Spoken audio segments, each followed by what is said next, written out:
The morning mist clung to the Cascade Mountains like smoke from a forgotten battle, and in the valley below, Captain Derek Manning stood before 30 fresh-faced military recruits, his voice carrying across the training ground with the authority of someone who'd never been proven wrong.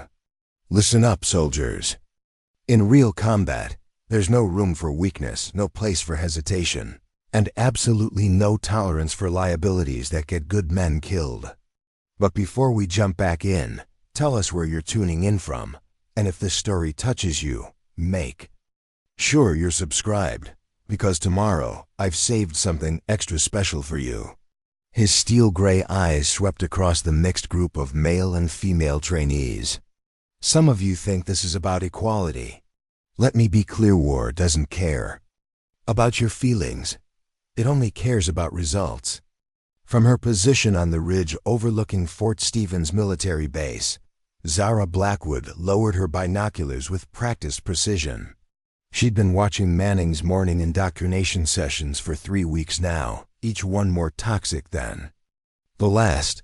The man was a walking monument to everything wrong with military culture, spreading poison disguised as wisdom to impressionable young soldiers who didn't know any better.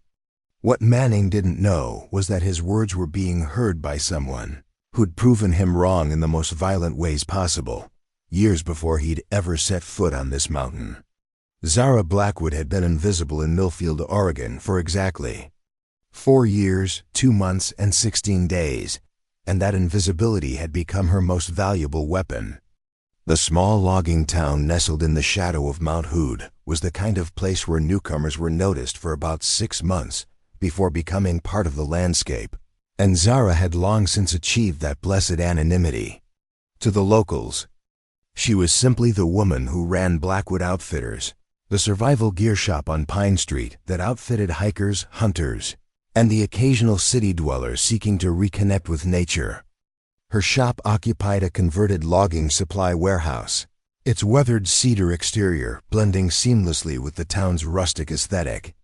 Inside, rows of tactical gear, camping equipment, and wilderness survival tools were arranged with a precision that spoke to military training, though most customers assumed it was just good business sense.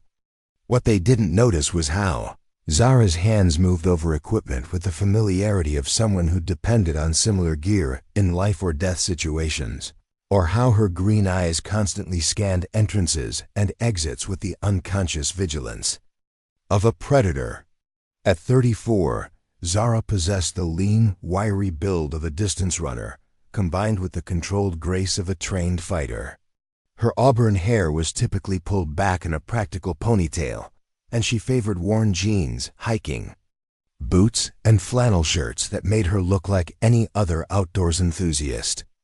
A thin scar ran from her left temple to her jawline, barely visible unless you knew to look for it, and her hands bore the calloused evidence of someone who'd spent years maintaining weapons and equipment under harsh conditions. The townspeople of Millfield had their theories about Zara's past, naturally. Old Pete at the hardware store insisted she'd been a park ranger who'd left the service after a traumatic incident with poachers. Linda from the diner was convinced she'd fled an abusive relationship, pointing to the way Zara's eyes hardened whenever men raised their voices. The more imaginative locals whispered about witness protection or corporate espionage gone wrong. None of them guessed the truth, which was exactly how Zara preferred it. What they couldn't see was the reinforced basement beneath Blackwood Outfitters, accessible only through a concealed entrance behind a false wall of camping stoves. The space contained enough military-grade equipment to outfit a small special operations team, weapons that weren't available to civilians, communication devices that could reach satellite networks most people didn't know existed, and medical supplies that suggested experience treating combat injuries. In the center of it all sat a workbench where Zara maintained equipment with the methodical precision of someone whose life had once depended on such maintenance. Every morning before dawn, the residents of Millfield heard the same sound drifting from behind Blackwood Outfitters, the rhythmic impact of something striking something else with mechanical regularity. They assumed it was Zara chopping firewood or breaking down shipping crates. If they'd investigated, they would have discovered a custom-built training facility where she practiced combat techniques with an intensity that bordered on obsession, maintaining skills that officially no longer existed for someone who officially no longer existed. Zara's transformation into a small-town shopkeeper had been carefully orchestrated, complete with falsified records, planted references, and a legend so thoroughly constructed that even deep background checks revealed nothing suspicious. She'd chosen Millfield not for its charm, but for its strategic advantages, positioned near enough to Fort Stevens to monitor military activities while remaining far enough away to avoid unwanted attention. The town's isolation and tight-knit community meant that strangers were immediately noticeable, giving her early warning of potential threats. Her daily routine was deliberately mundane. She opened the shop at 8, helped customers select gear for their outdoor adventures, ordered inventory, and closed at 6. She ate dinner at the Timber Lodge twice a week, maintaining just enough social contact to avoid seeming antisocial while never revealing anything meaningful about herself. She attended the monthly town meetings, volunteered for the annual Millfield Mountain Festival, and had even dated Tom Henderson from the bank for 3 months before he decided she was too private for his taste. But beneath this carefully constructed normalcy, Zara remained hyper-vigilant. She noticed when the same car passed her shop more than twice in a day. She cataloged the faces of strangers who lingered too long near her building. She maintained escape routes from her apartment above the shop, her basement arsenal, and 3 different locations around town. Most importantly, she monitored the activities at Fort Stevens, watching for signs that her past might be catching up with her present. The irony wasn't lost on her that she'd chosen to hide near a military installation. Fort Stevens served as a training facility for various special operations units, and from her ridge-top observation post disguised as a bird-watching blind, she could monitor incoming and outgoing personnel. She recognized unit patches, vehicle configurations, and operational patterns that would have been meaningless to civilians, but told her everything she needed to know about the base's activities. It was during one of these surveillance sessions that she'd first encountered Captain Derek Manning. He'd arrived 3 months ago with a small team of instructors, officially assigned to develop new training protocols for mixed-gender special operations units. Unofficially, Manning seemed more interested in proving that women had no place in combat roles, using his position to systematically undermine female recruits. Through psychological manipulation and impossible physical standards, Zara had watched him conduct combat readiness assessments that were thinly disguised harassment. She'd observed training scenarios designed to showcase female recruits' supposed weaknesses, rather than develop their strengths. She'd seen him dismiss valid tactical suggestions from female soldiers, while praising inferior ideas from their male counterparts. Most disturbingly, she'd witnessed him fabricate incident reports that portrayed competent female soldiers as liabilities, who endangered their male teammates. Manning's methods were subtle enough to avoid official scrutiny, but devastating to the careers of any woman unlucky enough to be assigned to his programs. Preparing and narrating this story took us a lot of time, so if you are enjoying it, subscribe to our channel. It means a lot to us. Now back to the story. He'd perfected the art of institutional discrimination, using the system's own procedures to eliminate what he considered unwanted elements. 3 promising female soldiers had already requested transfers rather than continue under his instruction, their confidence shattered by his systematic campaign of professional destruction. What made Manning particularly dangerous was his genuine belief in his own righteousness. He wasn't motivated by simple misogyny, but by a twisted sense of duty, convinced that his discrimination was actually protecting both female soldiers and their male teammates from the harsh realities of combat. He viewed himself as a truth-teller. In a world corrupted by political correctness, a warrior defending traditional values against social engineering run amok. From her concealed position, Zara had documented Manning's activities with the thoroughness of a trained intelligence operative.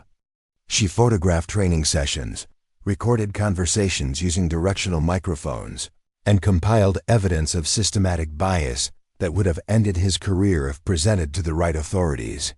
But presenting evidence would require revealing herself, and Zara Blackwood couldn't afford that level of exposure. The woman Manning was slowly destroying had no idea that they were being watched by someone uniquely qualified to understand their struggle. Zara's former identity had been forged in the crucible of special operations, where she'd proven repeatedly that gender was irrelevant compared to skill, determination, and tactical intelligence. She'd served alongside male soldiers who'd trusted her with their lives and had never once proven unworthy of that trust. Her call sign had been Raven, earned during a mission in Afghanistan where she'd infiltrated a Taliban compound alone, gathered critical intelligence, and extracted 3 captured American soldiers while the rest of her team created a diversion 20 kilometers away. The operation had required skills that had nothing to do with physical strength and everything to do with patience, intelligence, and the ability to make split-second decisions under extreme pressure. Manning's theories about female combat effectiveness would have been laughable if they weren't so harmful to the women under his command. But that life was over, erased as thoroughly as if it had never existed. Zara Blackwood was a civilian now, a small business owner whose biggest concern was supposed to be inventory management and quarterly taxes. She'd built this life as a refuge from violence, not as a platform for returning to it. Every instinct screamed at her to maintain her cover, to let Manning continue his toxic campaign while she remained safely hidden in her assumed identity. The internal conflict was tearing her apart. She'd spent 4 years learning to be normal, teaching herself to care about mundane things like shop displays and customer service ratings. She'd worked hard to bury the part of herself that thrived on danger, that found purpose in violence, that defined worth through combat effectiveness. Zara the shopkeeper was supposed to be her final evolution, the person she'd chosen to become rather than the weapon she'd been trained to be. But watching Manning destroy young women's careers and confidence felt like watching him murder something precious and irreplaceable. Every morning she climbed to her observation post, hoping to see that he'd been reassigned or exposed, and every day she watched him continue his systematic campaign of destruction. The helplessness was eating at her like acid, reminding her of all the time she'd been forced to stand by while injustice played out, because operational security demanded silence. The breaking point came on a gray Tuesday morning in late October when she watched Manning orchestrate what he called a realistic combat scenario that was actually an elaborate humiliation ritual. He'd assigned Sergeant First Class Maria Santos, one of the most promising female soldiers in the program, to lead a mixed-gender squad through a simulated urban combat exercise. The scenario was designed to be unwinnable, with Manning controlling opposing forces that possessed perfect intelligence about Santos's team movements and tactical plans. Zara watched through her binoculars as Santos made tactically sound decisions that were consistently undermined by Manning's interventions. When her team attempted to establish overwatch positions, Manning's opposing force somehow knew exactly where they'd be. When they tried flanking maneuvers, they walked into perfectly positioned ambushes. When Santos adapted her strategy to account for compromised communications, Manning introduced new complications that made adaptation impossible. The exercise continued for 6 brutal hours, with Santos's team suffering simulated casualties while Manning provided running commentary about female leadership failures to observers from the base command. He pointed out every tactical decision Santos made, explaining how a male leader would have handled the situation differently and achieved better results. He highlighted moments when female team members struggled with heavy equipment, ignoring The fact that several male soldiers were struggling equally. He created impossible scenarios and then blamed Santos when her team couldn't overcome them. By the end of the exercise, Santos was visibly shattered. A competent, confident soldier who'd excelled in previous training had been reduced to questioning her own abilities and leadership potential. Manning's debriefing was a masterpiece of psychological manipulation, praising her effort while systematically destroying her confidence. He suggested that combat leadership might not be her strong suit, that she might be better suited for support roles, that her team would probably perform better under male leadership. Zara watched Santos walk away from the exercise with her shoulders slumped in defeat, and something inside her snapped. The woman she'd worked so hard to become, the peaceful civilian identity she'd carefully constructed, crumbled in the face of injustice too blatant to ignore. Manning wasn't just expressing outdated opinions about women in combat. He was actively destroying the careers and confidence of soldiers who deserved better. That night, Zara descended into her basement arsenal and began planning. She wouldn't reveal herself directly, couldn't risk exposure by mounting a frontal assault on Manning's position.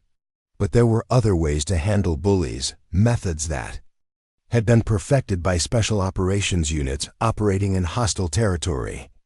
Manning wanted to test female combat effectiveness under realistic conditions. She was about to give him a very realistic test indeed. The plan that emerged over the following days was elegant in its simplicity. Manning regularly conducted individual training sessions with select personnel, using these private meetings to deliver his most devastating psychological attacks. He preferred to work alone during these sessions, without witnesses who might later question his methods. His arrogance and need for control would be his undoing.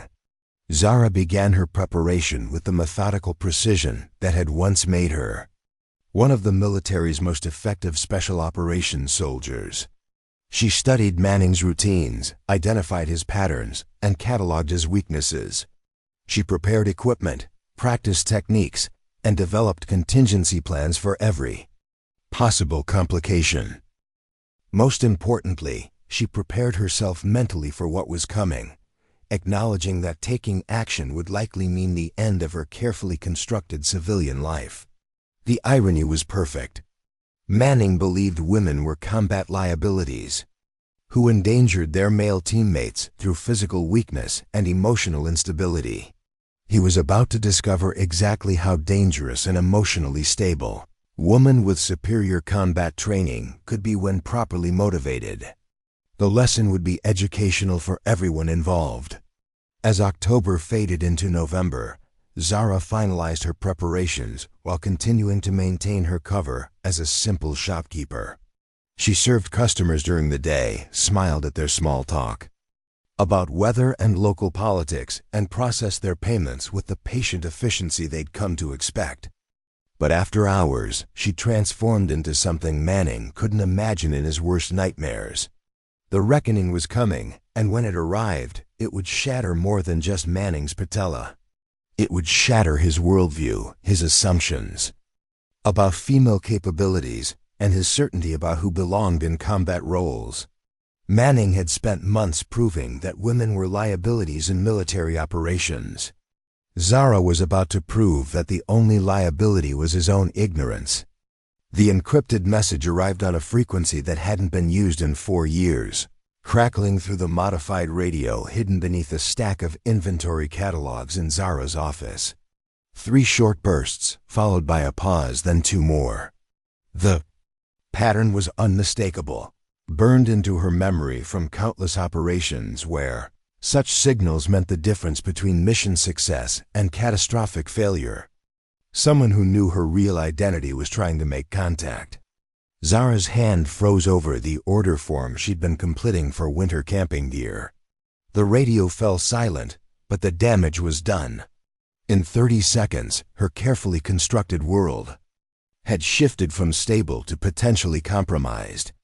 She moved with deliberate calm to lock the shop's front door and flip the sign to closed, then returned to the radio with hands that showed no tremor despite the adrenaline flooding her system.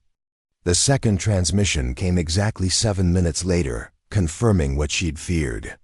Military protocol, timed intervals, encryption patterns that only existed in classified operational manuals. This wasn't a coincidence or a mistake. Someone, with access to Shadow Company communications procedures, was actively seeking contact with Raven. She powered up the decryption software she'd hoped never to use again, her fingers moving across the keyboard with muscle memory that proved some skills truly were permanent. The message that emerged from the static was brief and terrifying in its implications. Raven, this is Sparrow. Manning has Santos. Extraction window closing. Need immediate assistance. Grid coordinates follow. Sparrow. Sergeant First Class. Alex Rivera, her former teammate, and one of only 3 people alive who knew both her real identity and current location.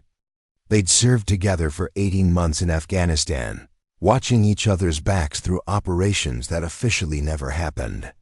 Rivera was solid, professional, and absolutely incapable of breaking operational security without a catastrophic reason. The coordinates placed Rivera somewhere in the Cascade Wilderness area, 15 miles northeast of Fort Stevens, in terrain that was officially designated as off-limits to military training exercises. But Manning operated under special authority that allowed him to conduct classified assessments in unconventional locations, and he'd clearly decided to escalate his campaign against female soldiers beyond the boundaries of traditional military oversight. Zara decoded the follow-up transmissions with growing alarm. Rivera had been conducting her own investigation into Manning's activities, documenting his systematic bias and preparing to file formal complaints with military intelligence. But Manning had discovered her investigation and moved to neutralize the threat before it could damage his career. Santos had been selected as bait, lured into what she believed was a routine individual assessment session in wilderness terrain. The trap had been elegantly constructed. Manning had used Santos's dedication against her, suggesting that she needed additional training to overcome the leadership deficiencies he'd identified during the disastrous urban combat exercise. Santos, still shaken by her public humiliation, had eagerly accepted the opportunity to prove herself worthy of continued consideration for special operations roles. Rivera had detected the deception too late to prevent Santos from deploying with Manning's team, but early enough to mount her own intervention. She'd followed them into the wilderness using skills learned during joint operations with Special Forces units, intending to document whatever Manning had planned and gather evidence for criminal prosecution. Instead, she'd walked into a larger conspiracy that included personnel willing to use lethal force to protect Manning's operation. The situation was deteriorating rapidly. Rivera's last transmission indicated that Manning had discovered her surveillance and was actively hunting her through terrain that favored his superior numbers and equipment. Santos remained missing, possibly injured, definitely compromised. Rivera herself was operating with limited supplies and no backup, conducting a one-woman reconnaissance mission against hostile forces in unfamiliar territory. Zara stared at the radio for a long moment, understanding that her response would determine not just Rivera and Santos's fate, but the trajectory of her own carefully rebuilt life. Helping them would require deploying skills and equipment that would immediately identify her as far more than a simple outdoor gear retailer.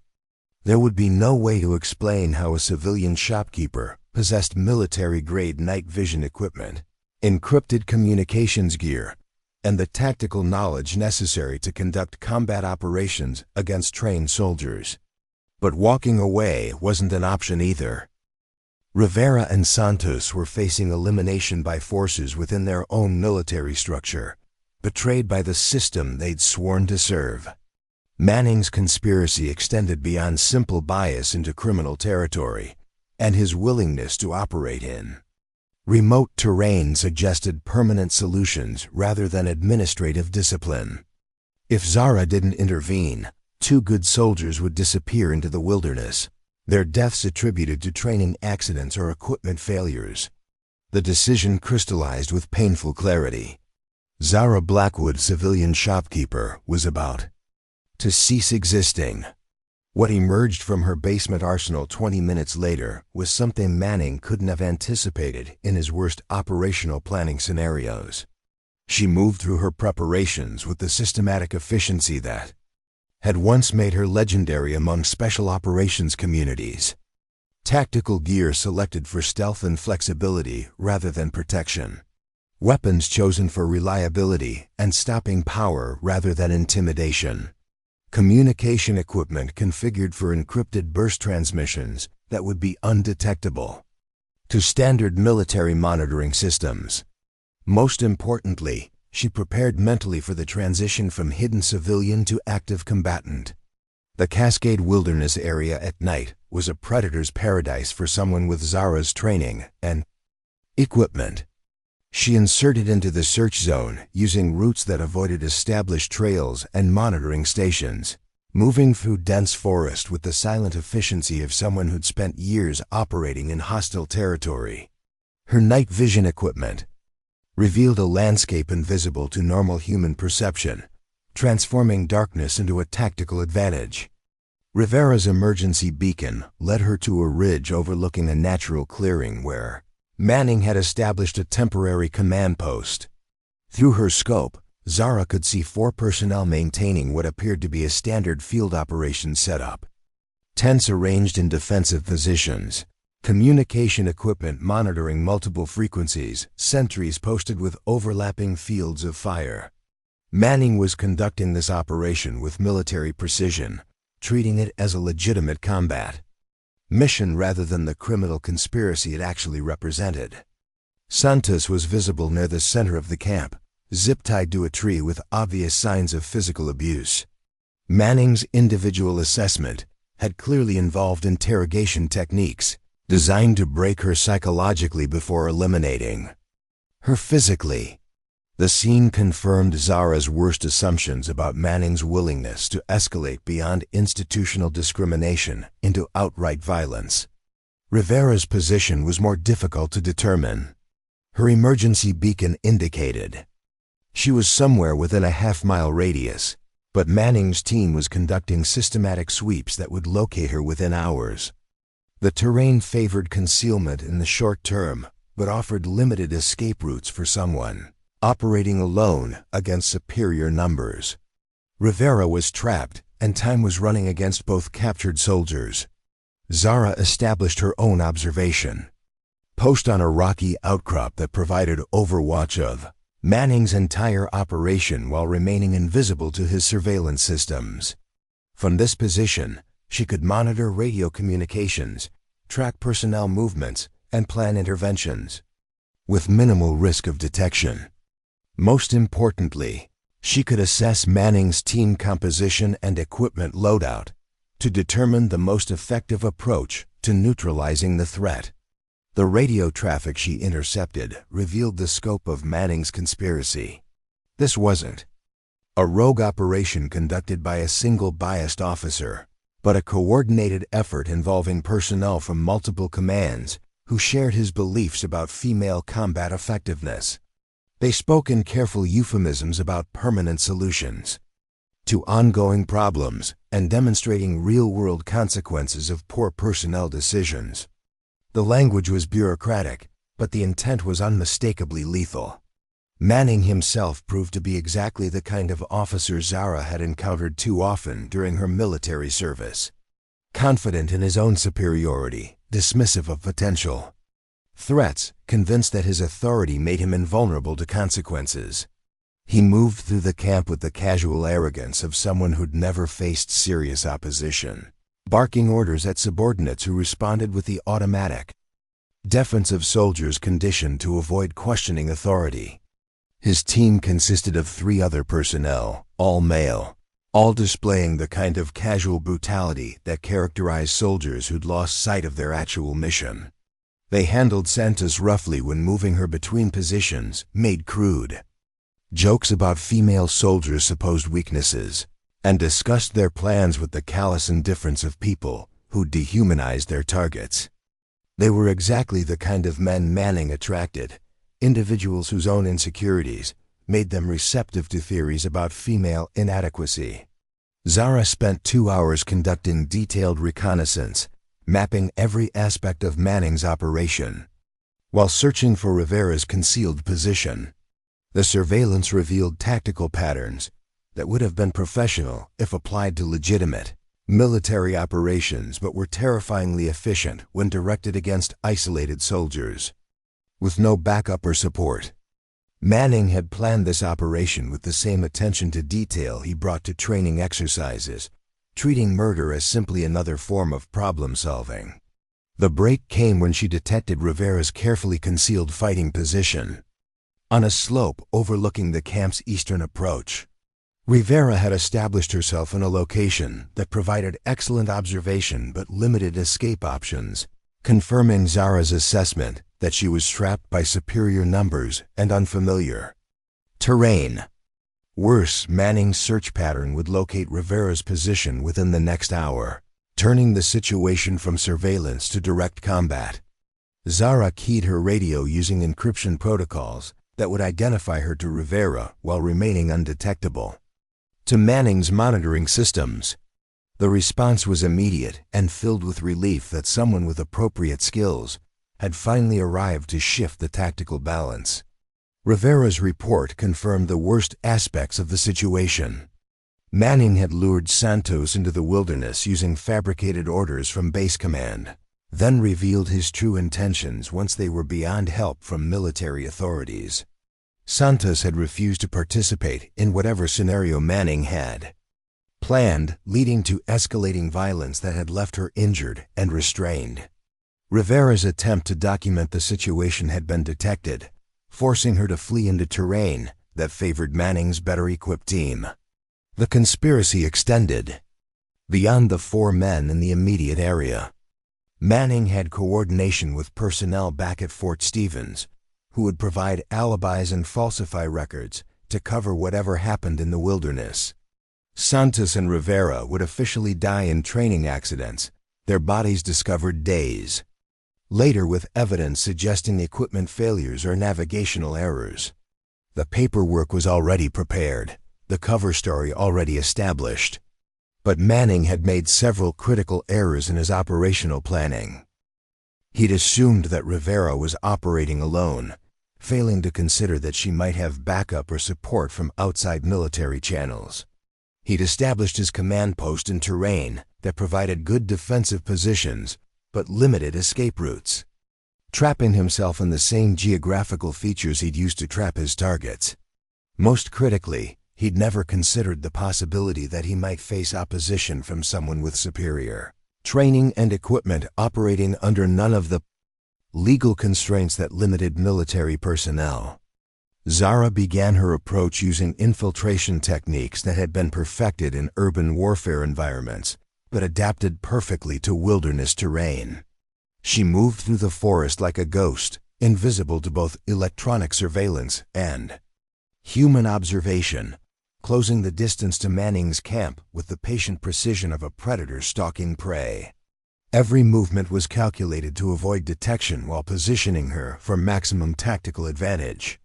The first indication Manning's team had of external threat was when their communications went dead simultaneously. Zara had identified their radio frequencies and communication protocols, then used electronic warfare equipment to jam their signals while remaining invisible to their detection systems. In seconds, Manning's coordinated team became 4 isolated individuals operating without mutual support or external backup. The psychological impact was immediate and devastating. Soldiers trained for conventional warfare found themselves facing an opponent who operated outside normal tactical parameters, using methods that rendered their standard responses ineffective. Manning's confident commands became increasingly frantic as he realized his team was facing something beyond their training and experience. Zara's assault began with precision sniper fire that disabled equipment rather than personnel, demonstrating capabilities that should have been impossible for a single operator. Night vision systems exploded in showers of sparks. Communication equipment ceased functioning. Vehicle engines died as critical components were destroyed by shots that should have been impossible to make in darkness from unknown positions.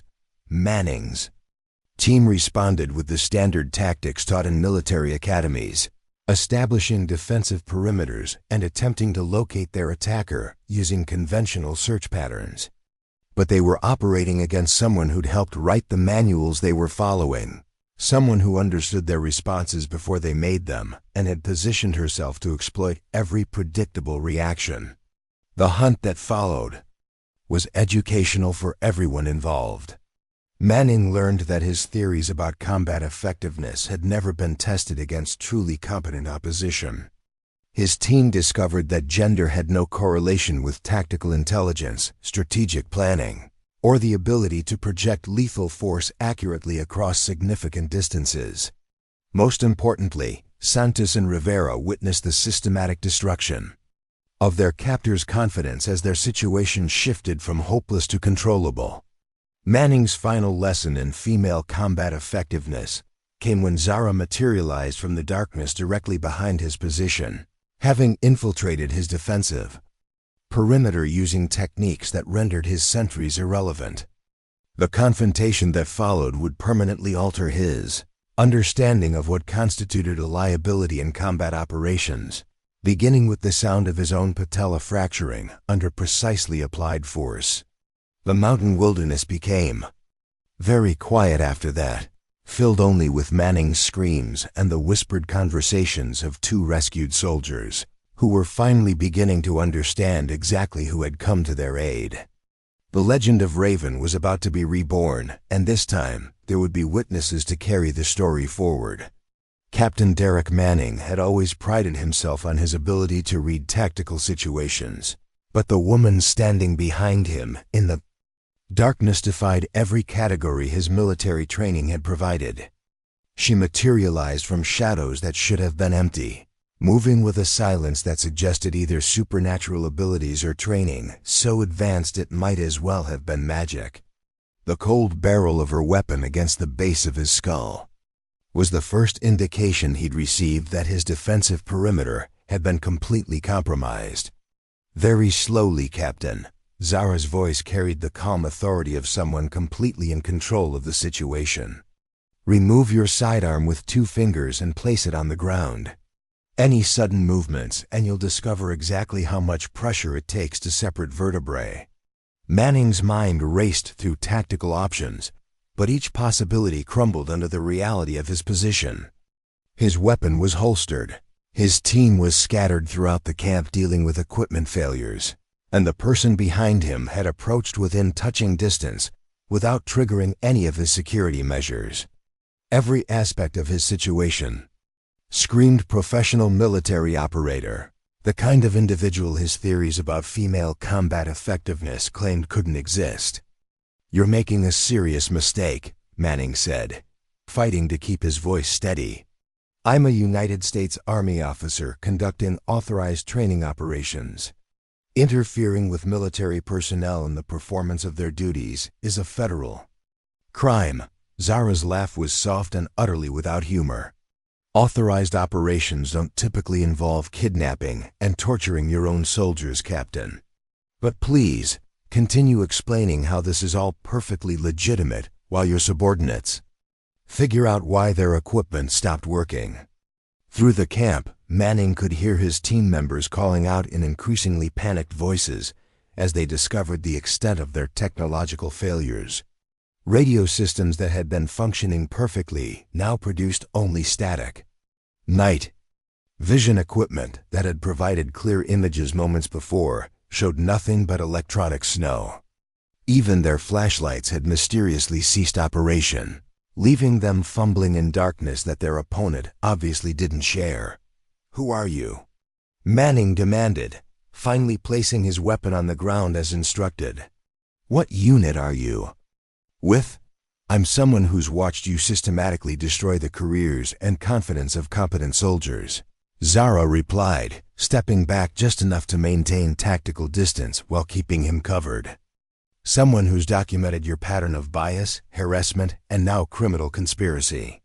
Someone whose existence proves every theory you've spouted about female combat effectiveness is complete nonsense.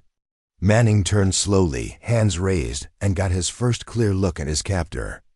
She stood just beyond arm's reach, weapon trained on his center mass with the steady grip of extensive training. Her tactical gear was military grade, but bore no unit insignia or rank indicators. Most unsettling were her eyes, which reflected available starlight with the enhanced clarity of advanced night vision equipment that should have been restricted to special operations units. "You're not military," Manning said, studying her posture and equipment deployment. "No active duty soldier would operate alone against a coordinated team without backup or authorization." "You're right," Zara agreed. "I'm not constrained by rules of engagement, chain of command, or concerns about court-martial proceedings, which makes me considerably more dangerous than anyone you've encountered during your military career." The implications hit Manning like physical blows. Military personnel operated under strict legal frameworks that governed the use of force and treatment of prisoners. Civilian contractors might have more flexibility, but they still answered to government oversight. But someone operating completely outside official channels, with advanced training and equipment, represented a category of threat that Manning's experience hadn't prepared him to handle. Private military contractor, Manning guessed, grasping for explanations that fit his worldview. Someone hired Santos's family to investigate her disappearance, but you're too late. By morning, this will all be resolved through proper military channels. Zara's expression remained unchanged, but something in her posture suggested amusement at Manning's continued attempts to rationalize the situation. "Captain, you really don't understand what's happening here. This isn't a rescue operation conducted by hired professionals. This is personal." Before Manning could respond, one of his team members stumbled into the clearing, clearly disoriented by the equipment failures that had left him effectively blind in the wilderness darkness. "Captain, something's wrong with all our gear. The radios are dead, night vision is down, even the backup systems aren't responding." "Sergeant Collins," Manning called out, "we have a hostile in the camp. She's armed and has compromised our equipment." Collins spun toward the sound of Manning's voice, fumbling for his weapon while trying to locate the threat in darkness that had become absolute. "Where? I can't see anything." Zara moved with fluid precision, covering the distance to Collins. Before he could clear his holster, the sound of impact was followed immediately by Collins hitting the ground unconscious, his weapon clattering away into the darkness beyond his reach. The entire confrontation lasted less than 3 seconds, and demonstrated combat skills that Manning had spent months claiming women couldn't possess. "That's impossible," Manning whispered, staring at Collins's motionless form. "You can't move that fast while maintaining accuracy and control. Your theories about female combat limitations are based on averages and assumptions," Zara replied, returning her attention to Manning while maintaining awareness of the camp's other sectors. "You've never encountered a female operator at the peak of her profession because the military has spent decades systematically excluding women from roles where they might develop such skills." The sound of footsteps approaching from 2 different directions indicated that Manning's remaining team members were converging on their position, drawn by the commotion, but operating blind in the equipment-compromised environment. Zara tracked their movements through her night vision system, calculating angles and timing with the automatic precision of extensive tactical training. "Johnson, Martinez, maintain your positions," Manning called out. "The hostile is armed and extremely dangerous. She's using some kind of electronic warfare system to disable our equipment." "Not electronic warfare," Zara corrected. "Precision marksmanship. I put rounds through the critical components of every piece of equipment in your camp from a concealed position 300 meters away, in darkness, while compensating for wind and elevation changes." Skills you've claimed women can't develop or maintain under stress. Manning's worldview began fracturing as the implications registered. The kind of marksmanship Zara described required not just exceptional training, but the physical and mental attributes necessary to perform under extreme pressure. Everything he'd taught about female limitations in combat roles was being systematically disproven by a single individual whose very existence contradicted his fundamental beliefs. "You're lying," Manning said, but his voice lacked conviction. "No one could make those shots under these conditions." Zara's response was to shift her aim slightly and fire a single round that struck Collins's dropped weapon, sending it spinning 20 feet away with precise force that demonstrated perfect shot placement. The sound echoed through the wilderness, followed by complete silence as Manning's approaching team members froze in recognition of superior firepower deployed with surgical accuracy. "Captain," Johnson's voice called from the darkness, uncertainty replacing his earlier confidence. "What's our status?" Manning stared at the destroyed weapon, understanding that he was facing capabilities that transcended gender-based limitations. "Johnson, Martinez, fall back to the perimeter and establish overwatch. We're dealing with a trained professional." "Actually," Zara said, "what you're dealing with is exactly what you claimed didn't exist. A female operator with superior training, better gear, and the tactical skill to dismantle your team without causing lasting harm." Yet, the word lingered. Like a threat. Manning suddenly realized he was in way over his head. His team was scattered, his equipment compromised, and his enemy possessed capabilities that contradicted everything he'd believed about women in combat. "What do you want?" Manning asked, finally seeing that negotiation might be his only option. "I want you to walk over to Sergeant Santos," Zara replied. "I want you to cut her loose and explain why you brought her out here. Tell her the truth.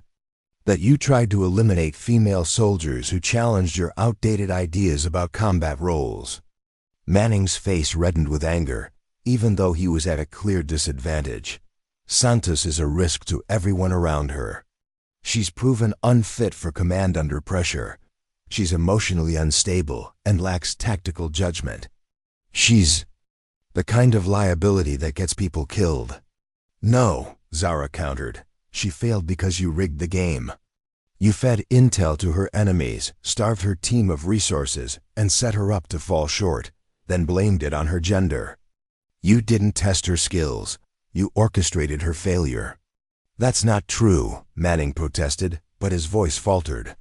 "Women just don't have the strength, mindset, or emotional control needed for real combat." Zara stepped closer. Manning backed up until he hit the tree where Santos was tied. The sergeant was awake, but clearly suffering from the abuse Manning's team had inflicted. "Cut her loose," Zara ordered. Manning's hands trembled as he pulled out his knife and sliced through the restraints. Santos's wrists were raw, her face bruised from calculated violence meant to break her spirit. "Sergeant Santos," Zara said calmly, keeping her weapon trained on Manning. "Do you need immediate medical help?" Santos slowly got to her feet. "Testing her injuries. I'm banged up, but I can move." "Good. Get behind that rock formation. If any of his team comes near you, treat them as hostile." Santos limped away, then looked back at Zara with a mixture of confusion and gratitude. "Ma'am, who are you? How did you find us?" "Someone who's tired of watching good soldiers get crushed by bad leadership," Zara answered. "Someone who proves Manning's theories about women in combat are dangerously wrong." Manning watched as Santos took cover. He turned back to Zara, desperate. "You're missing the bigger picture. Outliers don't disprove the rule. Most women simply don't have what it takes for special operations. Most men don't either," Zara replied. "That's why special forces are selective. It's about finding exceptional people, not limiting the pool based on gender. You've been eliminating female candidates who threatened your fragile beliefs. Their exchange was cut short by movement at the edge of the camp. Johnson and Martinez were attempting to flank Zara using conventional tactics. But those tactics were useless against someone trained to adapt in unpredictable environments. Zara tracked their positions using her enhanced vision, anticipating their moves. "Call them off, Captain," she warned. "They're moving exactly how I expected. I can neutralize them without shifting my position." Manning hesitated, unsure whether to maintain his authority or face the facts. His indecision cost Johnson the element of surprise. Zara fired a precise shot into a tree near his head, showing she could have killed him, but didn't. "Stand down," Manning finally shouted. "Johnson, Martinez, back off and maintain overwatch." Johnson's voice carried confusion and frustration.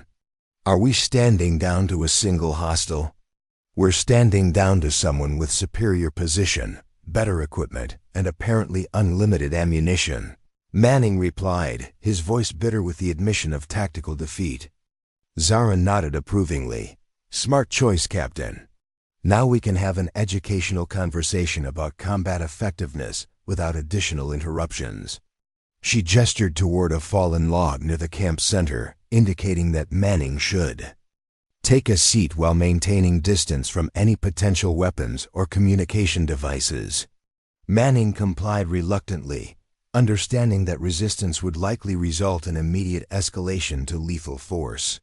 "Let's discuss your theories about female combat effectiveness," Zara said, taking position where she could observe both Manning and the camp's approaches. "You believe women lack the physical strength necessary for special operations roles." "It's not belief, it's biological fact," Manning replied. "Women have less upper body strength, lower bone density, reduced muscle mass. These aren't opinions. They're measurable physiological differences." "Correct," Zara agreed. "Now explain how those physiological differences prevented me from infiltrating your camp, neutralizing your equipment, and capturing you without assistance." Manning struggled with the cognitive dissonance between his theories and the reality of his situation. Individual exceptions don't invalidate general trends. You might be unusually capable, but that doesn't mean women as a group are suitable for combat roles. "Individual assessment rather than group assumptions," Zara countered. "Evaluate each soldier based on their demonstrated capabilities rather than demographic characteristics. Revolutionary concept for someone in your position." The conversation was interrupted by Rivera's voice calling softly from the forest surrounding the camp. "Raven, this is Sparrow. Perimeter is secure. No additional hostiles in the immediate area." Manning's head snapped up at the military call signs, his tactical mind immediately recognizing the significance of coordinated operations between trained personnel. "There are two of you." This was a planned military operation. "This was two soldiers conducting a rescue mission," Zara corrected. "Sergeant Rivera discovered your conspiracy and requested assistance from someone with appropriate capabilities. Someone whose existence contradicts every assumption you've made about female soldiers." Rivera emerged from the tree line, her own tactical gear marking her as military personnel operating under non-standard circumstances. Her appearance further undermined Manning's attempts to categorize the situation as civilian interference with military operations. "Ma'am," Rivera addressed Zara formally, "what's our extraction plan?" "Base security will notice our absence within hours, and Captain Manning's team was scheduled to report in before dawn." "We're not extracting yet," Zara replied. "Captain Manning still needs to complete his education about female combat effectiveness. Specifically, he needs to understand what happens when his theories encounter reality in uncontrolled circumstances." Manning looked between the two women, finally understanding that he was facing something far more dangerous than civilian interference or rogue military personnel.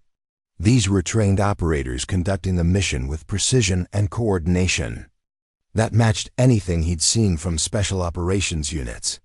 Their existence demolished his fundamental beliefs about gender and combat capability. "What are you going to do?" Manning asked, his voice barely steady. Zara's smile was thin and completely without warmth.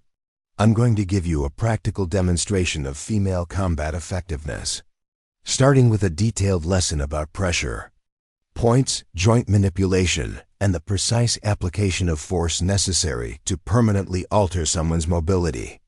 She moved toward Manning with predatory grace, and for the first time in his military career, Captain Derek Manning understood what it meant to face a superior opponent whose capabilities transcended every limitation he'd believed defined combat effectiveness.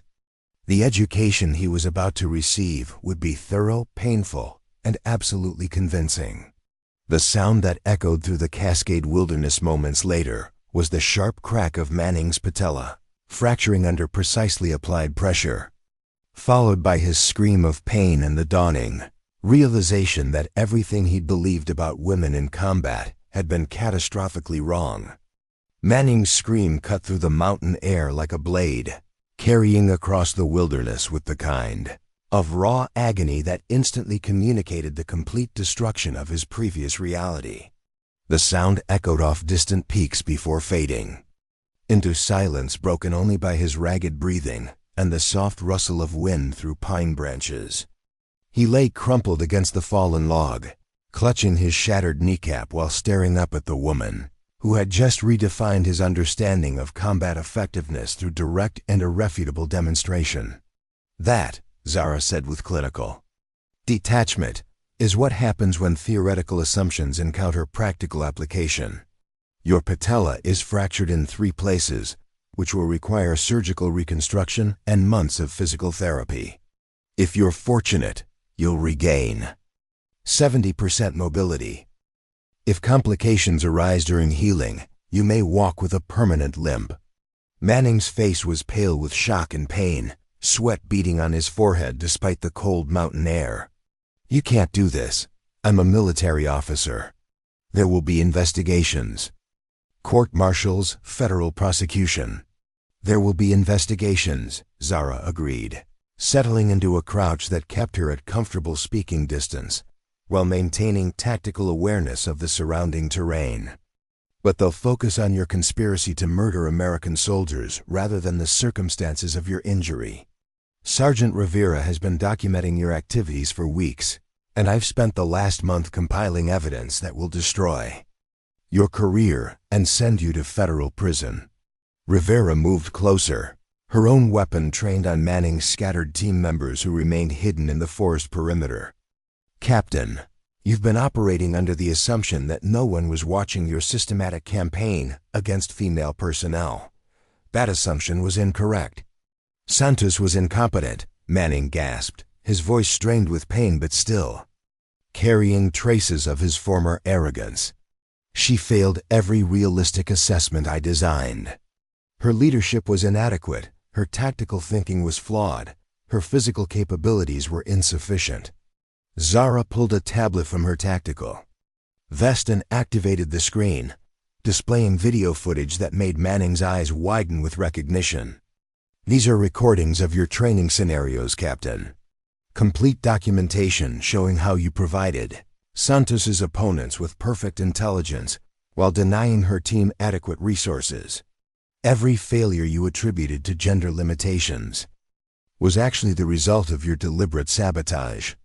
The footage showed Manning's urban combat exercise in devastating detail, revealing conversations where he instructed opposing forces about Santos's planned maneuvers while presenting himself as a neutral observer. The evidence was comprehensive and damning, proving systematic manipulation designed to ensure failure rather than assess capability.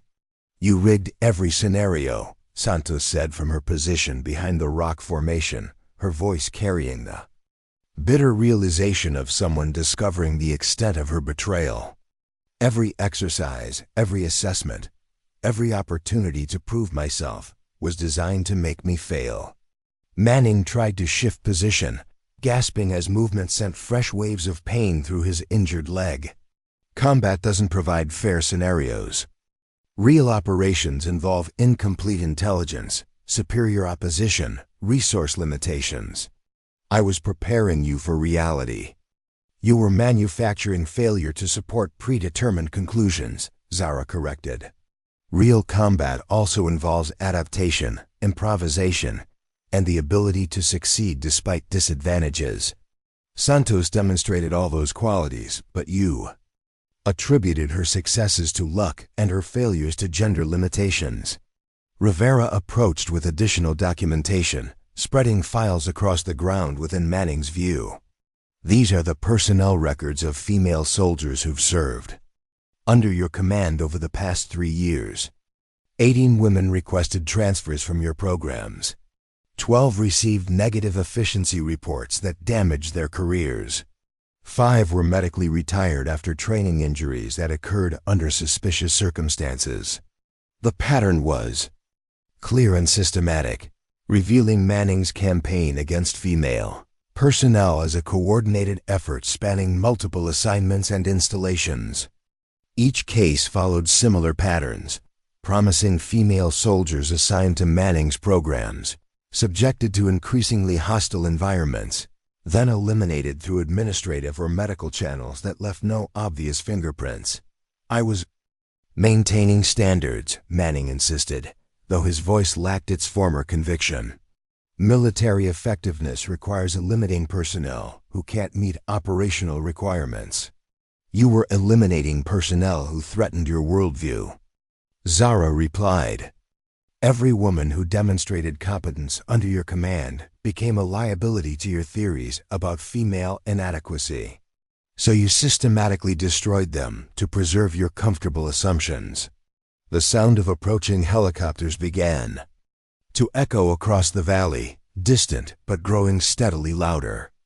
Manning's face showed a flicker of hope, assuming that rescue was approaching in the form of military reinforcements responding to his team's failure to maintain scheduled communications.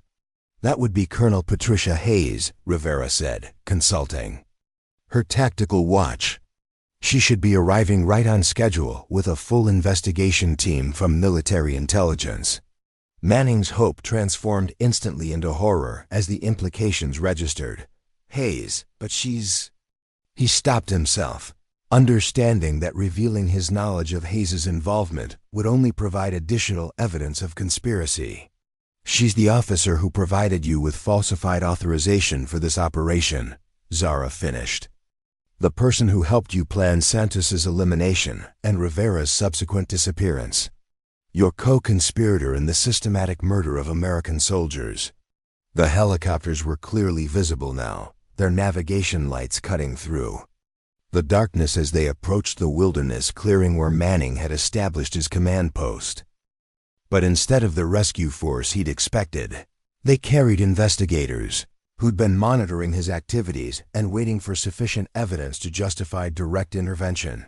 Hayes won't save you, Rivera continued. She's been under surveillance for months. Military intelligence suspected that someone with command authority was facilitating the elimination of female personnel, but they needed concrete evidence before taking action against a senior officer. Manning stared at the approaching aircraft, finally understanding that his conspiracy extended far beyond his personal prejudices into institutional corruption that had attracted the attention of federal law enforcement agencies. How long have you known? I've been investigating suspicious deaths and transfers for 8 months, Rivera replied. Female soldiers were disappearing from special operations programs at rates that exceeded statistical probability. The pattern suggested systematic elimination rather than random attrition. Zara stood and stepped away from Manning, her tactical assessment complete. Colonel Hayes made the mistake of recruiting personnel who were more loyal to their own advancement than to maintaining operational security. One of her team members became concerned about the scope of the conspiracy and contacted appropriate authorities. The helicopters touched down in the clearing with precision that indicated experienced pilots familiar with wilderness operations. Personnel in military police uniforms immediately established a security perimeter, while investigators in civilian clothing began documenting the scene with professional thoroughness. Lieutenant Colonel James Crawford emerged from the lead helicopter, his bearing identifying him as someone accustomed to command authority. He surveyed the camp with experienced eyes, noting the disabled equipment, scattered personnel, and injured officer who represented the culmination of months of careful investigation. "Captain Manning," Crawford announced formally, "you are under arrest for conspiracy to commit murder, violation of the Uniform Code of Military Justice, and conduct prejudicial to good order and discipline. Sergeant Rivera, are you and Sergeant Santos in need of medical attention?" Rivera snapped to attention despite her tactical gear and non-standard operational circumstances. "Sir, Sergeant Santos requires evaluation for injuries sustained during interrogation. I am operational and ready to provide testimony." Crawford nodded and gestured toward the medical personnel who were approaching with evacuation stretchers. "Sergeant Santos, you'll be transported to Walter Reed for complete medical evaluation and psychological counseling. Your testimony will be crucial for prosecution, but your health and recovery are the immediate priorities." Santos limped toward the medical team, pausing to look back at Zara with profound gratitude. "Ma'am, I don't know who you are or how you found us, but thank you for giving me the chance to see justice served." Zara nodded acknowledgement, but remained silent, understanding that her role in the operation needed to be carefully managed to avoid complications that might compromise ongoing investigations. Her civilian status and unorthodox methods could create legal challenges for prosecutors seeking criminal convictions. Crawford approached Zara with the cautious respect accorded to someone whose capabilities remained officially unknown.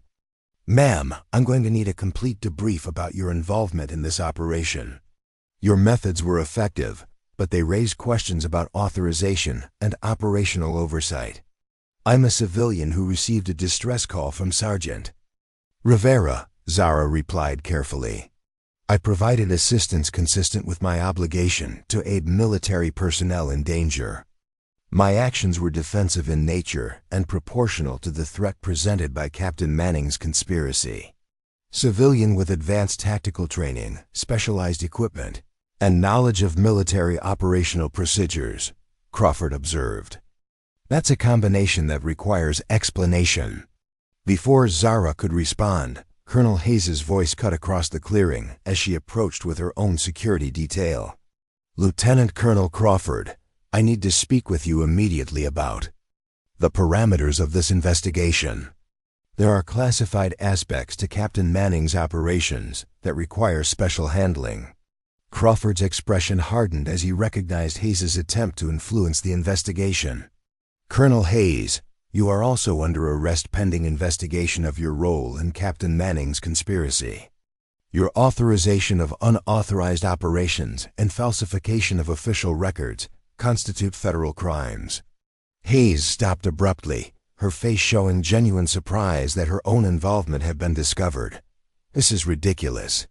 I was conducting legitimate assessments of personnel readiness under challenging conditions.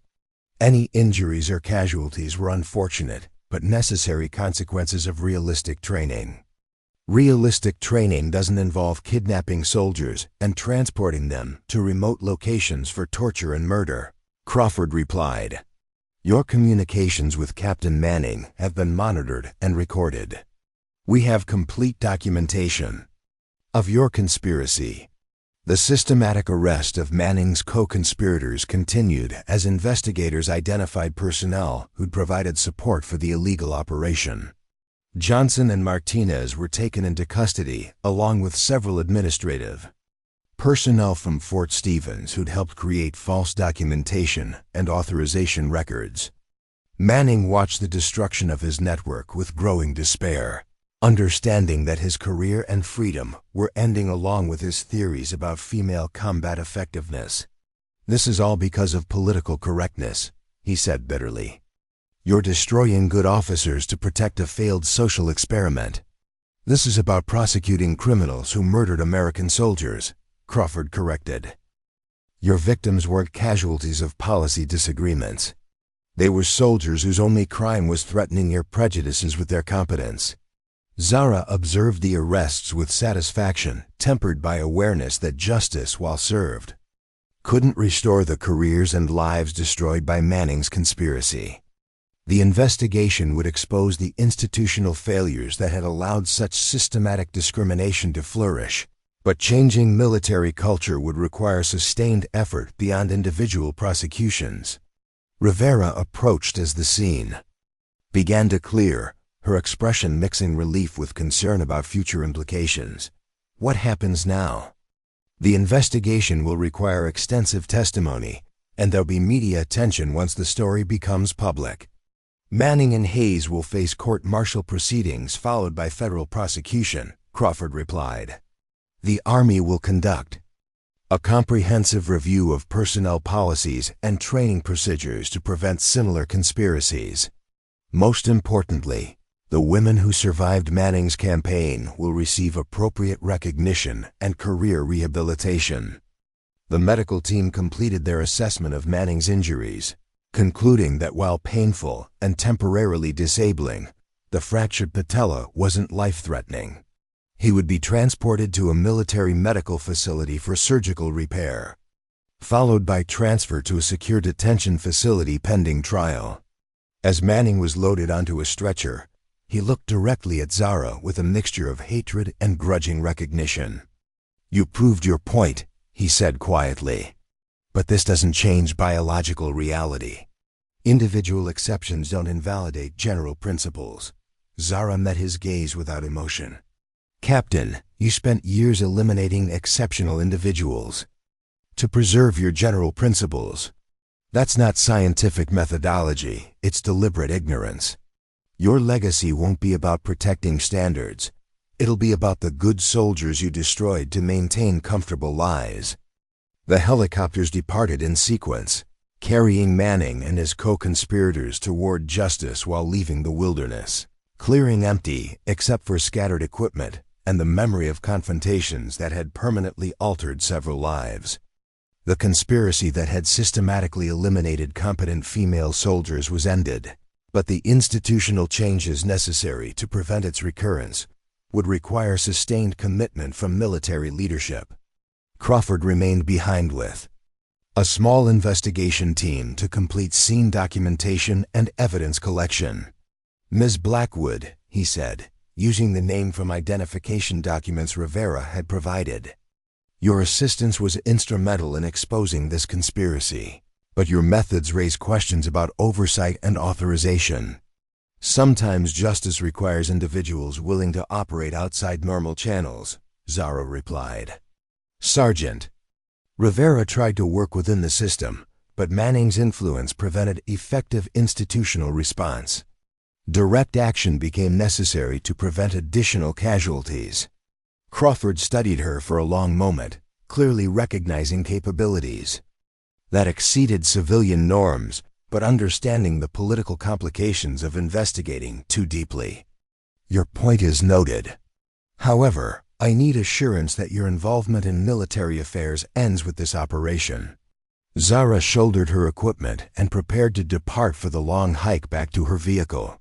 I have no interest in ongoing military operations. My involvement was specific to preventing the murder of soldiers whose only crime was competence that challenged institutional prejudices. As she disappeared into the forest with the same silent efficiency she demonstrated throughout the operation, Crawford understood that he'd encountered someone whose very existence challenged assumptions about capability, authority, and the unofficial networks that sometimes provided justice when official channels failed. The woman who'd single-handedly dismantled Manning's conspiracy would return to civilian life, but her actions would resonate throughout military communities for years to come. The wilderness fell quiet again, but the echoes of Manning's painful education about female combat effectiveness would continue reverberating through military institutions, congressional hearings, and policy discussions that would reshape how the armed forces approach gender integration and personnel assessment. Sometimes the most important battles were fought not against foreign enemies, but against the prejudices that weakened institutions from within. 6 months after the arrests in the Cascade Mountains, the reverberations from Manning's conspiracy continued to reshape military policies and procedures across multiple commands. The court-martial proceedings had concluded with lengthy prison sentences for Manning, Hayes, and their co-conspirators, but the institutional changes they'd triggered were only beginning to unfold. Congressional hearings, Pentagon reviews, and media investigations had exposed systematic discrimination that extended far beyond a single rogue officer's prejudices. Zara stood in her shop on a quiet Tuesday morning, processing inventory shipments, while monitoring news coverage of the latest developments in what journalists had dubbed the Manning scandal. The investigation had revealed discrimination patterns affecting dozens of installations and hundreds of female personnel, forcing military leadership to confront institutional failures that had persisted for decades, despite official policies. Promoting gender equality. The bell above her door chimed, and she looked up to see Sergeant First Class Maria Santos entering the shop in civilian clothes. Santos had been medically retired from active duty following her ordeal in the mountains, but she'd recovered physically and was now working as a consultant helping the Pentagon develop new anti-discrimination protocols. Her visit to Millfield represented both professional business and personal gratitude. "Ms. Blackwood," Santos said formally, though her eyes held warmth that suggested deeper emotions. "I hope you don't mind me stopping by unannounced. I was in the area conducting training assessments at Fort Stevens and wanted to speak with you." Zara set aside her inventory sheets and gestured toward the comfortable seating area she'd established near the shop's front window. "Of course, Sergeant." "Santos, can I offer you coffee? I was just taking a break from processing winter gear orders." Santos accepted the coffee gratefully, settling into one of the worn leather chairs that gave the shop a welcoming atmosphere despite its tactical equipment inventory. "Please, call me Maria. I'm technically a civilian now, though I'm still working within military systems as a contractor." "How has the transition been?" Zara asked, taking the opposite chair while maintaining the careful distance she'd preserved between her public and private identities. Leaving active duty under those circumstances must have been challenging. Maria's expression grew thoughtful as she considered the question, difficult in some ways, liberating in others. "I spent years thinking I wasn't good enough for special operations roles because of Manning's systematic sabotage. Learning that my failures were engineered rather than authentic changed how I see myself and my capabilities." The conversation was interrupted by the arrival of another visitor, a young woman in Army dress uniform who entered with the nervous energy of someone approaching a legendary figure. Lieutenant Sarah Chun had been one of Manning's intended victims, targeted for elimination because her exceptional performance threatened his theories about female combat effectiveness. "Ms. Blackwood?" Chun asked hesitantly. "I'm Lieutenant Sarah Chun. I was hoping to speak with you about the training program you've been developing with Pentagon consultants." Zara nodded acknowledgement while internally noting the careful phrasing that avoided direct discussion of classified activities. Her role in Manning's exposure had been officially minimized to protect operational security, but word had spread through military networks about the civilian contractor who'd single-handedly dismantled a conspiracy to eliminate female personnel. "Please join us," Zara said, indicating another chair. "Maria was just telling me about her transition to civilian consulting work." Chun sat down carefully, her posture reflecting military training despite her obvious nervousness. "The reason I wanted to speak with both of you is that I've been selected for a new program designed to identify and develop exceptional female personnel for special operations roles." The program was created directly in response to the Manning investigation. The announcement represented exactly the kind of institutional change that Zara had hoped would emerge from the conspiracy's exposure. Instead of continuing to exclude women from elite units based on gender assumptions, the military was finally implementing assessment protocols that evaluated individual capability rather than demographic characteristics. "Tell me about the program structure," Maria said, her consultant role evident in her professional interest. "Are they using modified versions of existing assessment protocols or developing entirely new evaluation methods?" Chun pulled a briefing folder from her uniform jacket, spreading documents across the coffee table between them. "It's called the Integrated Special Operations Assessment Program. They're using holistic evaluation methods that assess tactical intelligence, adaptability under stress, team integration capabilities, and specialized skill development rather than focusing primarily on physical strength metrics," Zara examined the program documentation with growing approval. The new protocols addressed many of the systemic biases that had allowed Manning's discrimination to flourish unchallenged. Instead of designing assessments that favored traditionally male characteristics, the evaluators were measuring the diverse skills actually required for special operations success. "They're also implementing blind assessment procedures," Chun continued. "Evaluators won't know candidates' gender, demographic background, or previous performance records during initial screening phases. Selection will be based purely on demonstrated capability under controlled conditions." The methodology represented a revolutionary approach to military personnel assessment, acknowledging that unconscious bias had influenced traditional selection processes even when overt discrimination wasn't intended. By removing identifying information during critical evaluation phases, the program eliminated opportunities for prejudice to affect selection decisions. "What's your role in the program?" Maria asked. "Are you participating as a candidate or helping develop evaluation protocols?" Chun's expression brightened with enthusiasm. "Both, actually. I'm part of the first candidate cohort, but I'm also working with program developers to refine assessment methods based on participant feedback. They want to ensure the protocols accurately identify capability while eliminating artificial barriers." Zara felt a deep satisfaction at seeing institutional change emerging from the violence and injustice she'd witnessed in the mountains. Manning's conspiracy had caused tremendous damage to individual careers and lives, but its exposure was creating opportunities for systemic reform that might prevent similar discrimination in the future.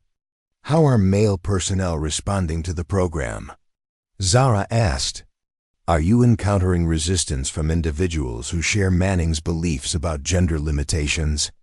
Chun's face showed a flicker of concern. "There's definitely pushback from some quarters. Not overt hostility, but skepticism about whether the program represents lowered standards or political correctness overriding military effectiveness. Some male personnel seem to view female success as diminishing their own achievements." The response wasn't surprising given the cultural changes required to implement genuine equality within traditionally male-dominated institutions. Transforming official policies was relatively straightforward compared to changing ingrained attitudes and assumptions that had persisted for generations. "That resistance will diminish as the program produces results," Maria observed. "Manning's conspiracy succeeded because it operated in environments where gender bias was considered acceptable. Once female personnel demonstrate consistent success in special operations roles, opposition based on capability arguments becomes impossible to maintain." The conversation was interrupted by the arrival of Alex Rivera, who entered the shop with the confident bearing of someone who'd found peace with her circumstances. Rivera had remained on active duty following the Manning investigation, accepting promotion to sergeant major and assignment to a new position developing anti-discrimination training protocols. "Zara, Maria, Lieutenant Chun," Rivera greeted them formally before relaxing into civilian conversation. "I hope you don't mind me joining your discussion. I was in town conducting interviews with Fort Stevens personnel about institutional climate changes." Zara gestured toward the remaining chair, pleased to see the three women who represented different aspects of the military's evolving approach to gender integration. Rivera's continued service, Maria's consulting role, and Chun's participation in revolutionary assessment programs demonstrated multiple pathways for female personnel to contribute to institutional reform.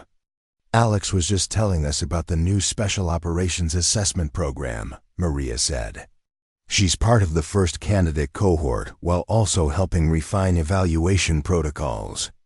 Rivera's expression grew serious as she considered the program's implications.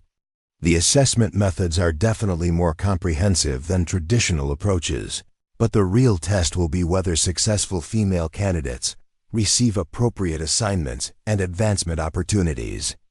Selection is only meaningful if it leads to genuine operational integration. The observation highlighted ongoing challenges beyond initial assessment and training.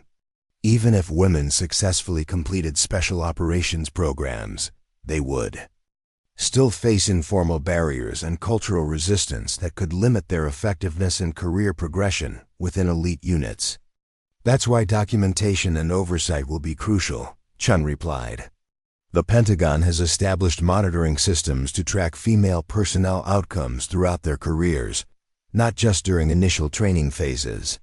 They're committed to ensuring that investment in assessment and development produces actual operational benefits. Zara stood and moved to her office area, returning with a folder containing newspaper clippings, congressional testimony transcripts, and policy documents she'd been collecting throughout the Manning investigation's aftermath. The materials represented a comprehensive record of institutional changes that had emerged from the conspiracy's exposure. The scope of reform has been remarkable, Zara said, spreading the documents across her desk for the others to examine. Congressional hearings revealed discrimination patterns affecting multiple services and dozens of installations. The Defense Department has implemented comprehensive policy reviews and accountability measures that go far beyond anything previously attempted. Rivera examined a congressional hearing transcript featuring testimony from General Patricia Morrison, the senior officer who'd overseen the Manning investigation. Morrison's statements to Congress had been uncompromising in acknowledging institutional failures and committing to systematic reform efforts. Morrison's testimony was crucial for maintaining momentum, Rivera observed. She could have minimized the investigation's findings to protect institutional reputation, but instead she used the scandal as an opportunity to push for changes that had been needed for years. The general's approach had transformed a potential public relations disaster into a catalyst for genuine reform, demonstrating leadership that prioritized institutional integrity over short-term damage control.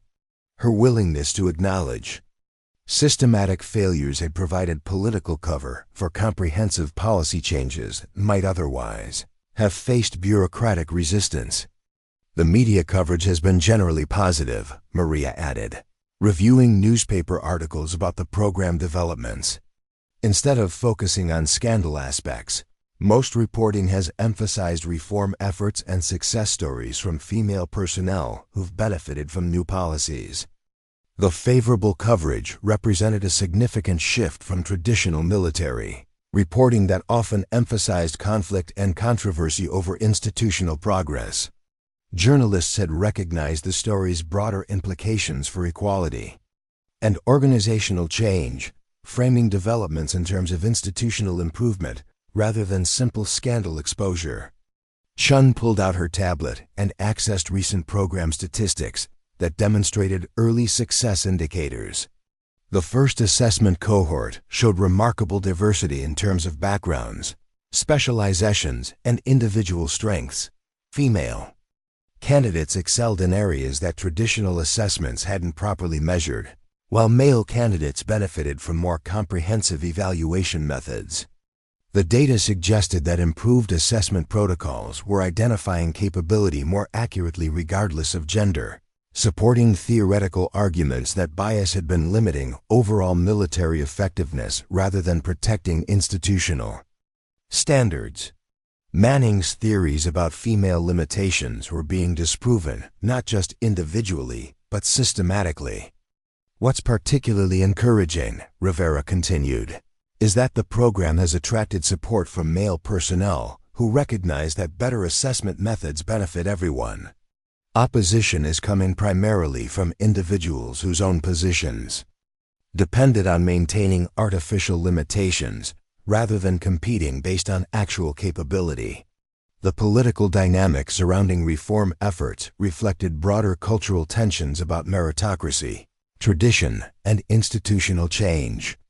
Personnel who'd achieved positions through systems that excluded potential competitors naturally resisted reforms that might expose their own limitations or create additional competition. Zara returned to her chair, satisfied that the institutional changes emerging from Manning's conspiracy were creating genuine opportunities for progress, rather than superficial policy adjustments. The women gathered in her shop represented different aspects of military culture, evolving toward actual rather than theoretical equality. The real measure of success will be long-term outcomes, Zara said thoughtfully.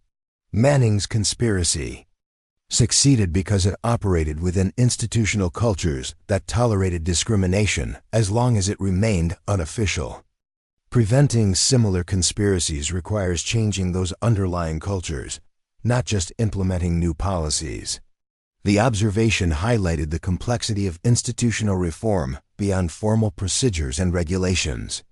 Cultural change required sustained commitment from leadership, consistent enforcement of standards, and gradual shifts in assumptions and attitudes that influence daily interactions within military communities.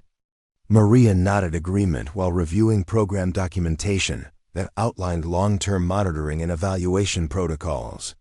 That's why the Pentagon has established multi-year assessment timelines with specific benchmarks for measuring progress. They're treating this as a sustained cultural transformation rather than a short-term policy adjustment. The commitment to extended evaluation periods demonstrated recognition that meaningful change required time and consistent effort rather than immediate dramatic gestures. Military leadership was finally acknowledging that gender integration challenges stem from systemic rather than individual factors. Speaking of long-term outcomes, Chun said, I wanted to ask about your own plans, Ms. Blackwood. There's been informal discussion about whether you might consider consulting work with the program development team. Zara felt a familiar tension between her desire to contribute to institutional improvement and her need to maintain the carefully constructed boundaries that protected her civilian identity. Direct involvement with military programs would inevitably lead to background investigations that might compromise the anonymity she'd worked years to establish. I appreciate the suggestion, Zara replied carefully, but I think my contribution is better made through indirect support rather than formal involvement. My situation allows me to provide perspective and assistance when needed, without the complications that official roles might create. Rivera understood the carefully coded language that acknowledged operational security concerns without explicitly discussing classified matters. Zara's effectiveness had depended partly on her ability to operate outside official channels, and maintaining that capability might prove valuable for addressing future situations that conventional approaches couldn't handle. Understood, Rivera said simply. But please know that your assistance has created opportunities for institutional change that wouldn't have been possible through normal channels. The Pentagon recognizes that some problems require unconventional solutions. The acknowledgement represented as close to official recognition as Zara could expect, given the sensitive nature of her involvement in Manning's exposure. Military leadership understood her role but couldn't publicly discuss methods that had operated beyond legal authorization and oversight. Chun stood to leave, gathering her program documents while expressing gratitude for the insights she'd gained from the discussion. Thank you all for sharing your perspectives. The program can benefit enormously from input by people who've experienced discrimination directly and work to address it systematically.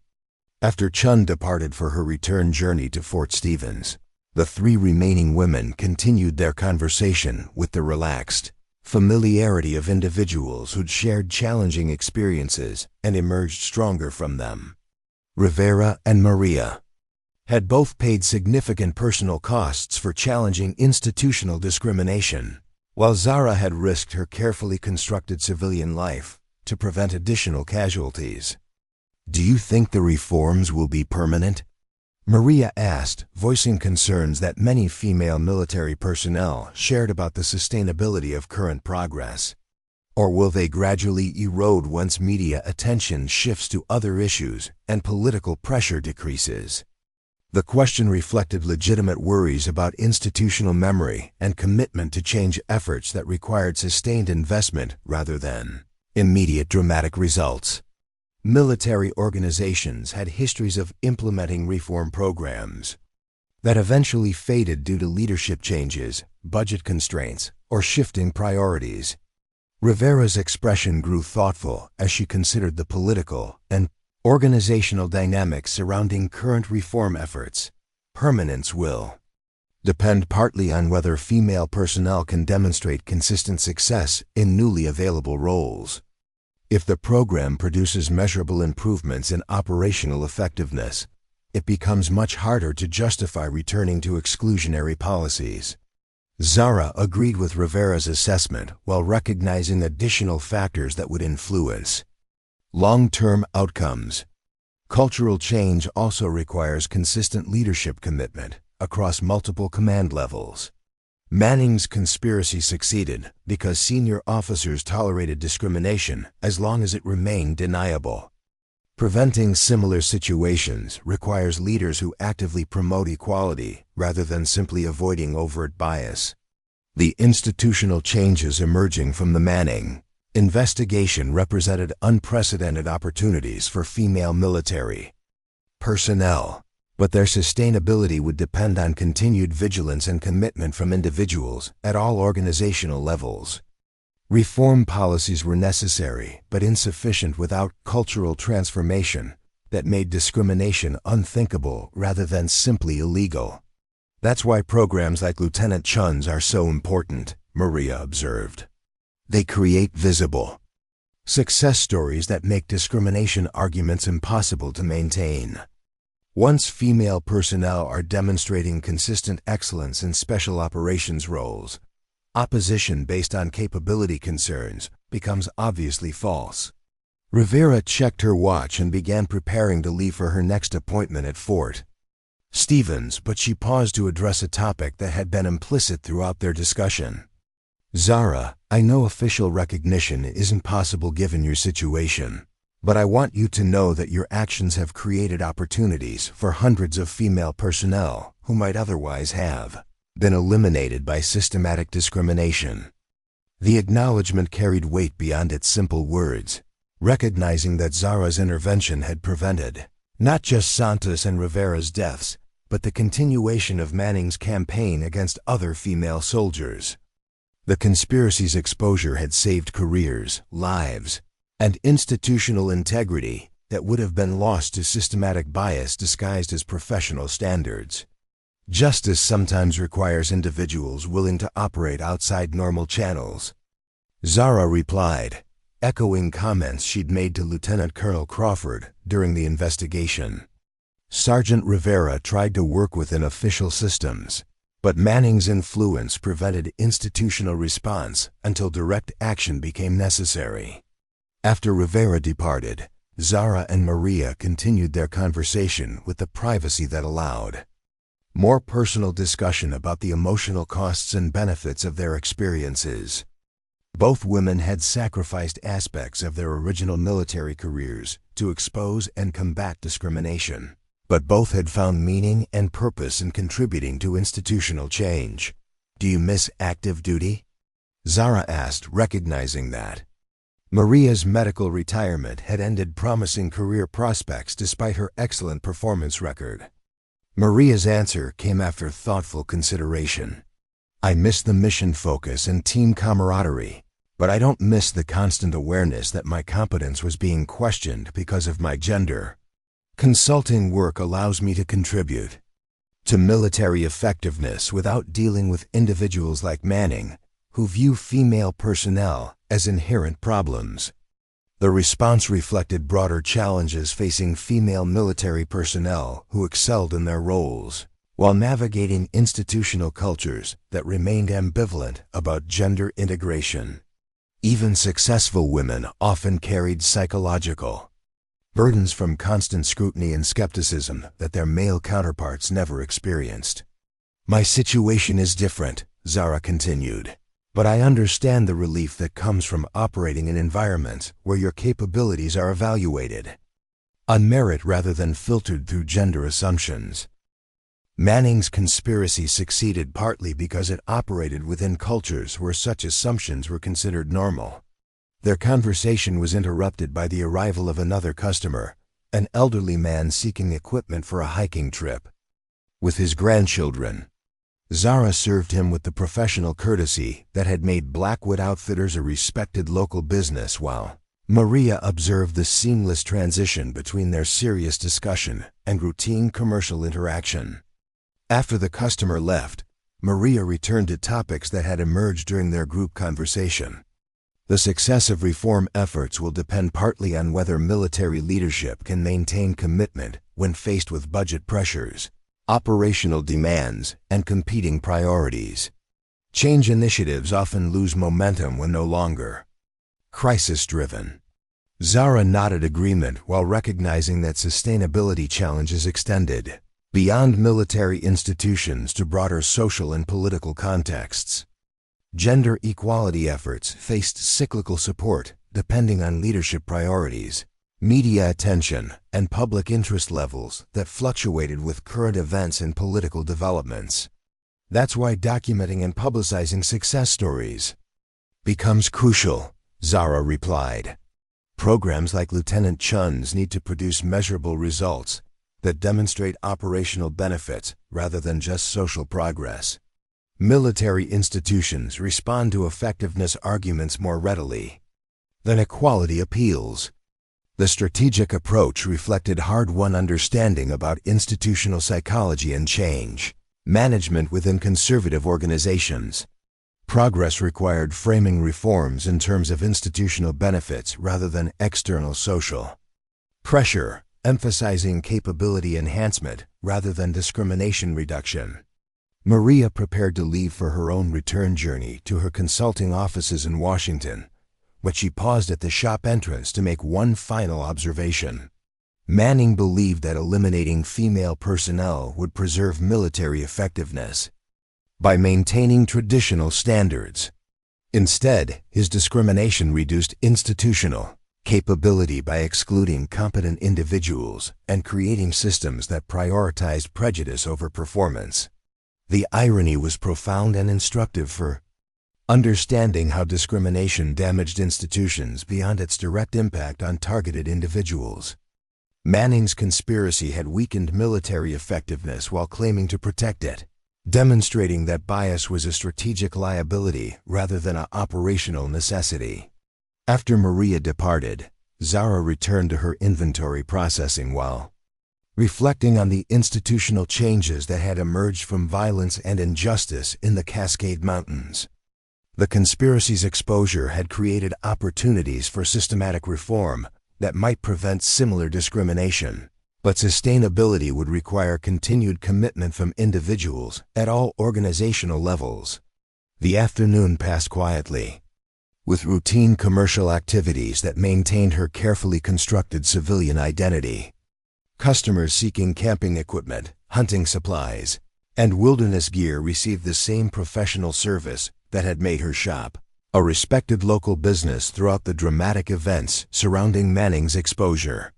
As evening approached, Zara secured her shop and climbed to her apartment above the store, where news broadcasts provided updates on the ongoing institutional changes within military services. Congressional oversight committees were reviewing implementation progress, while military leadership reported on policy adjustments and cultural transformation efforts. The coverage emphasized positive developments and success stories rather than focusing on scandal aspects that might have dominated earlier reporting. Journalists had recognized the broader significance of institutional reform efforts and were framing developments in terms of progress rather than simply controversy exposure. Zara prepared dinner while monitoring news programming that featured interviews with female military personnel who'd benefited from new policies and opportunities. Their stories demonstrated that Manning's conspiracy, while causing tremendous individual damage, had ultimately catalyzed changes that were creating unprecedented opportunities for gender equality within military institutions. The evening news concluded with a segment featuring General Morrison, discussing long-term commitment to reform efforts and institutional accountability. Her statements emphasized that change initiatives represented permanent policy adjustments rather than temporary responses to political pressure, providing assurance that progress wouldn't be reversed when media attention shifted elsewhere. Before retiring for the evening, Zara descended to her basement arsenal for her regular equipment maintenance routine. The weapons, communication devices, and tactical gear that had enabled Manning's defeat remained ready for deployment if similar situations required intervention beyond official channels' capabilities. The irony wasn't lost on her that maintaining readiness for violence had become necessary to preserve opportunities for female military personnel to prove their capabilities through official rather than vigilante methods. Manning's conspiracy had required direct action to expose, but future challenges would hopefully be addressed through reformed institutional procedures rather than individual intervention. As she secured her equipment and prepared for sleep, Zara felt deep satisfaction about institutional changes that were creating opportunities for women like Santos, Rivera, and Chun to contribute fully to military effectiveness. Manning's painful education about female combat capabilities had resonated throughout institutional hierarchies, creating policy changes that might prevent similar discrimination for generations. The legend of Manning's defeat had spread through military communities as both cautionary tale and inspiration, demonstrating that systematic discrimination would face consequences regardless of official tolerance or protection. Female personnel now had precedent showing that competence would ultimately prevail over prejudice, even when institutional systems initially failed to provide justice. 6 months after shattering Manning's Patella and his theories about female combat effectiveness, Zara had returned to the quiet civilian life she'd carefully constructed in Millfield. But the institutional changes her actions had catalyzed would continue reverberating throughout military services, creating opportunities for capable women to prove their worth through official channels, rather than requiring vigilante intervention. Manning's conspiracy had been designed to prove that women were liabilities in combat operations. Instead, its exposure had proven that discrimination was the real liability, weakening institutions by excluding competent personnel and prioritizing prejudice over performance. The lessons learned in violence were now being applied through policy and procedure, creating a legacy that honored both the victims of systematic bias and the women who'd fought to expose it. In the quiet mountain town where she'd chosen to disappear, Zara Blackwood continued her peaceful existence as a small business owner whose past remained carefully hidden. But somewhere in military installations across the country, women were succeeding in roles that Manning had claimed they couldn't handle, proving daily that competence transcended gender assumptions and that true military effectiveness required evaluating individuals rather than demographics. The battle for equality in combat roles had been won not through political advocacy or legal challenges, but through direct demonstration that competent women could defeat those who underestimated them. Manning's shattered patella served as a permanent reminder that theories about female limitations crumbled when confronted by actual female capability, and the institutional changes that followed ensured that future generations would benefit from hard-won lessons about merit, prejudice, and the true requirements of military effectiveness. Up next, you've got 2 more standout stories right on your screen. If this one hit the mark, you won't want to pass these up. Just click and check. Them out.